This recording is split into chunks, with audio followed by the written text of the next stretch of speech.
This is a dark day for our state. It's a tragic day for our nation. And I want to be very clear that this is a political assassination. Good evening, New Mexico. Many Americans are confused, angry, and disgusted after yet another seemingly politically motivated attack in our country. The search tonight continues for whomever shot and killed prominent conservative activist Charlie Kirk today in Utah.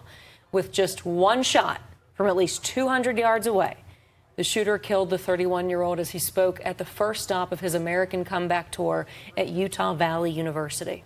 As you mentioned, the search for that killer intensifies in part because investigators actually released two other people they had initially detained today. Kirk, of course, was no stranger to political controversy. He founded the conservative organization known as Turning Point USA when he was only 18 years old.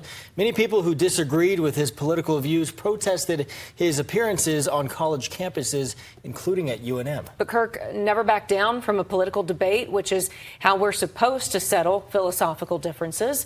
Tonight, Americans, including many New Mexicans from every spectrum of ideology, are saying enough is enough with the growing political violence in our country. With that, let's bring in Monica Logroño, because Monica, you spoke with people today about whether maybe this could be the start of a change in our country. I mean, in our state alone, we've seen political divides reach a very dangerous level. Yeah, Tessa, we have at least two high-profile cases, but luckily no one was killed. This past March, Jameson Wagner allegedly set the Republican Party of New Mexico's headquarters on fire here in Albuquerque.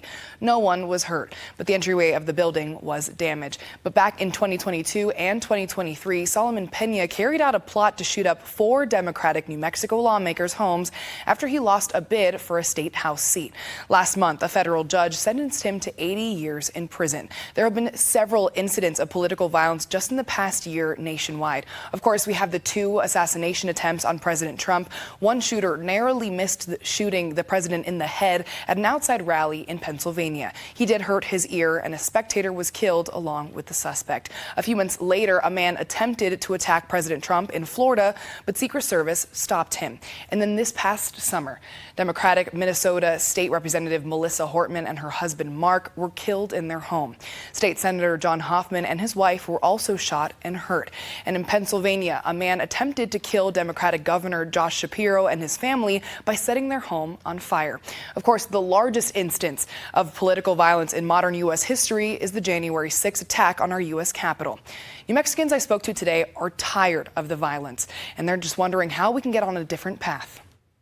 Violence is the last step anyone should really take. Political violence in any form is terrible. It shouldn't happen. I don't think that we should turn to violence just because we don't agree. New Mexicans are calling for an end to political violence once and for all after the assassination of conservative activist Charlie Kirk. That goes for some people who didn't like Kirk or his beliefs.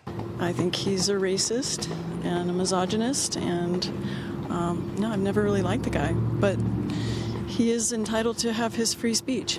I'd never agreed with Charlie myself, but I always respect people as I would want to be respected. That's how I was raised.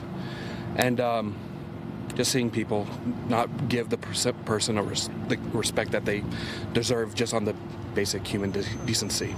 Right. It's disgusting. Many New Mexicans worry if Americans and our political leaders don't start bringing down the temperature, we could repeat a horrible part of our history. I feel like it takes a bit of peaceful protests, mostly, because that's where things get done. I feel like violence in a country this size is probably going to lead to civil war. Some are now more worried about their own safety, seeing as Kirk's private security at the Utah event wasn't enough to protect him. I'm like, dang, like, even he's not safe from gun violence around the country. Like, it's kind of crazy. It makes me feel unsafe. Yeah, it just doesn't feel very good that people just think it's right to pull out a gun and do something violent just because they don't agree. Dozens of lawmakers, Republican and Democrat, have condemned the shooting. Governor Michelle Lujan Grisham is asking for everyone to choose respect and dialogue over hate and violence. We have her statement and others at KOB.com. Tessa.